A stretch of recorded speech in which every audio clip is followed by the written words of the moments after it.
Scrapped, altered, and unseen content is quite prevalent within the FNaF series, with plenty of videos discussing every bit of lost content from every game.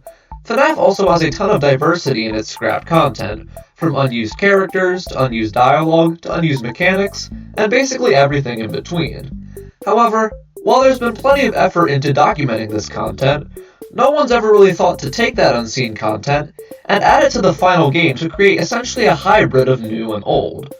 At least, not until now, with the release of FNaF 1 Beta.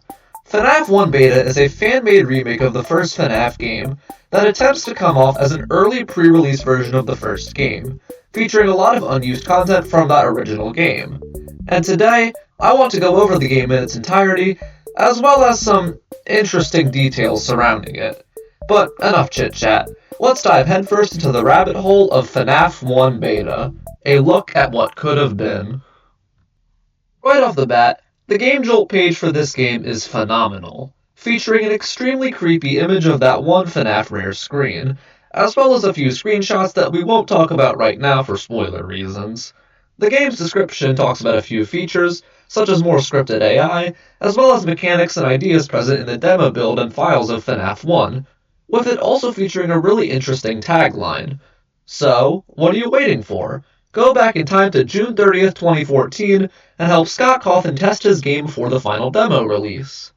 This tagline probably means nothing, but it could potentially allude to this needing to be seen as an unreleased build of FNaF 1 that was recently discovered, which is pretty cool. Opening up the game for the first time, we're brought to a very odd-looking menu screen. We still have the Five Nights at Freddy's text, along with Freddy twitching on the right, but the menu is lacking a lot of original UI from the FNaF 1 main menu, featuring only a play button. Clicking play brings us to a screen, telling us which night we're on, as well as our live count. Lives are a scrapped mechanic from FNaF 1, where you'd start with 3 lives as indicated by this icon. If you used up all 3 lives, you were forced to start back at night 1. This was most likely removed due to being unnecessarily difficult, which I completely understand, although I am glad it's here.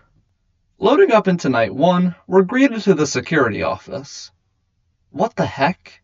The security office in this game is the first of many things that feel very off. Everything from the different version of the Celebrate poster, to there only being door buttons, to the absence of several UI graphics, makes this feel like more how you'd picture the FNaF 1 office in a dream in all the best ways. If you couldn't tell just by looking at the office, FNaF 1 Beta's approach to horror is, rather than being overtly scary, instead chooses to be more nostalgically creepy, which I find extremely effective for a game like this. There are a lot of really small details in this game, such as the doors taking longer to close and open, to the power usage meter being numbers instead of colored squares, that make you feel like you're in some kind of alternate dimension, or that you're one of Scott Cawthon's children, who were famously beta testers for a lot of the early FNaF games. There's also a very apparent lack of phone guy in this version, which just adds to the creep factor in my opinion. Talking about the doors for a second, you might notice that there are no light buttons on either door. However, to make up for this, you're able to simply click on the door to light it up, which implies that our character is using a flashlight instead of door lights in this version. Moving over to the actual cameras, everything seems normal until we get to the backstage camera. Not only is this camera at a new angle, giving us a look at the back wall of the room, but the endoskeleton on the table has been given a new design, reminiscent of this image that was supposedly from an early version of the FNaF 1 trailer. I'm not going to go over the full story of this trailer here, but in short, a YouTube commenter claimed to have seen an early version of the FNaF 1 trailer that featured this image. However, it was later proved that the trailer never existed, and the commenter just misremembered. Where does this image come from then? I don't know. Moving on, we should probably talk about the actual gameplay of this game, which is definitely the weakest part in my opinion because it's literally just the same thing as FNaF 1's gameplay. However, there is one small change. This change is the fact that you can only have one door closed at a time in this game, which is a scrap mechanic from FNaF 1 mentioned on the game's Kickstarter page. I suspect that this being one of the game's mechanics is the reason for having the AI be partially scripted, as it would obviously be very unfair if 2 animatronics were in your office at the same time.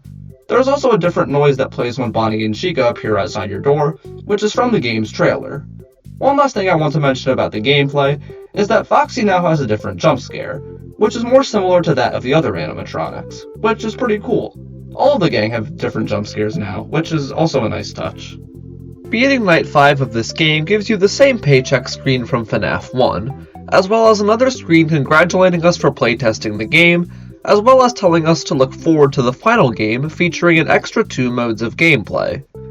Yeah, I guess in an effort to make the game feel more like a beta/demo version of FNaF 1, FNaF 1 Beta has no 6th night or custom night, and only features the main 5. I understand why this was done, but it also kind of just makes the game feel more bare bones. And that's all for FNaF 1 Beta. There's probably a few Easter eggs and secrets to find, but in terms of gameplay, 5 nights is all you get. Well, that's the whole game, so I guess that's it from me. Wait, what? You're telling me that there's an entire ARG for this game? Made by the developers? On YouTube? Well, guess we should talk about it.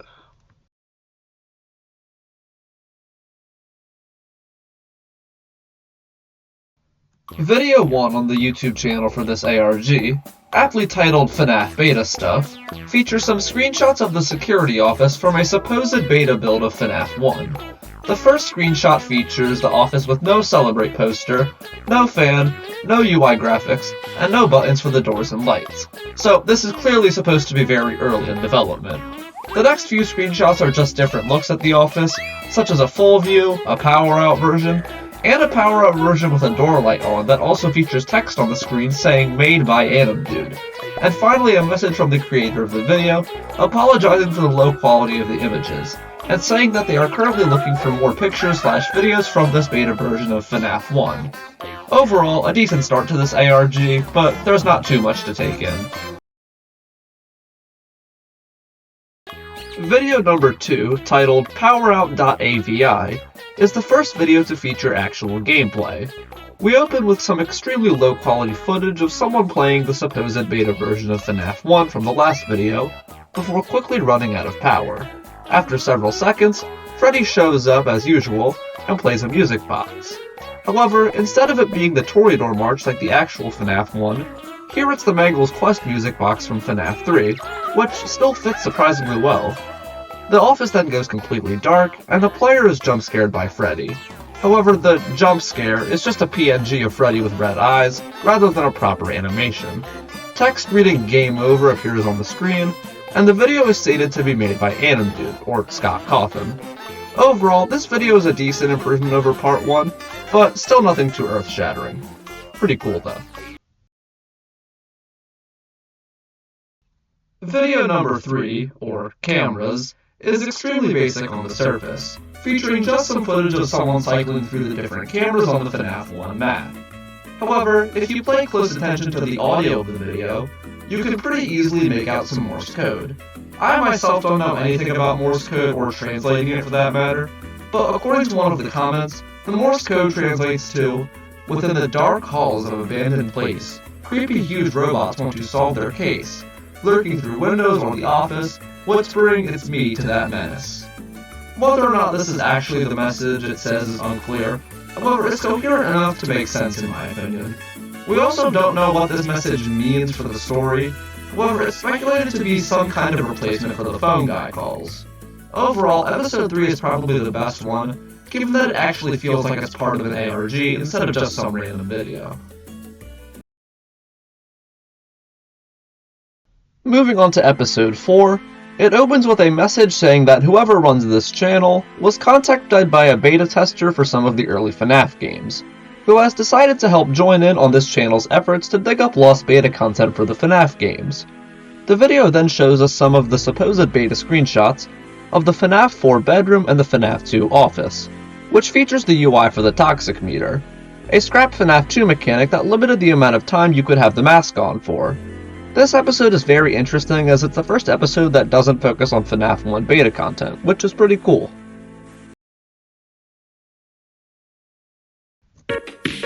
Video number 5 also has nothing to do with FNaF 1, as it only features some supposed beta sound effects for FNaF 4, such as an edited version of the jump scare, breathing noises, and grandfather clock chimes. This episode is just kind of whatever in my opinion, but it gets the job done. Video 6 is extremely short and is probably the weakest of the bunch, with it just featuring a short clip of Foxy running down the hallway before the player decides to close the door and successfully blocks Foxy. I think the most interesting part of this video is that one of the comments mentions a scrapped video from this ARG, which was apparently taken down due to the fact that the content being shown in the video was just a hoax made by the friend of the developer. Episode 7 is currently the longest piece of content for this ARG, as it's a video of someone playing a supposed build of FNaF 1 from June 19th of 2014. The player just goes about playing the game until they are jump scared by Foxy at 3 AM, where they are actually given the proper death screen from FNaF 1. The video then ends on a screen, imploring viewers to try the demo for themselves, with a link that is strangely completely blurred out. The description for this video is also extremely long, with the uploader basically just explaining all of the differences between the current FNaF 1 and this beta build. The description also explains that the FNaF 1 beta game on Gamejolt is actually part of this ARG, and is meant to act as a lost build of FNaF 1 found by the people behind this channel that was uploaded to Gamejolt for people to see, which is really cool in my opinion. The final two videos on this channel are just trailers for the FNaF 1 beta game, which are cool, but they don't contain any secrets as far as I know. And that's everything for the ARG. I gotta say, I'm really impressed with both the concept and execution of this ARG, and I'm hopeful that we can get to see more FNaF beta games for FNaF 2, 3, 4, etc. Despite just being a FNaF 1 remake, which can easily be repetitive and boring, FNaF 1 beta offers an extremely unique and refreshing take on this subgenre of FNaF fan games. I'm really looking forward to seeing this ARG continue, and I'm almost positive that I'll make a follow-up video to this one if more things come out, so stay tuned for that. I also highly encourage you to check out the channel for the ARG FNaF beta stuff for yourself, and I'll leave a link for both that and the game in the description. But anyways, that's all from me. I'm Supersonic, and I'll see you all next time.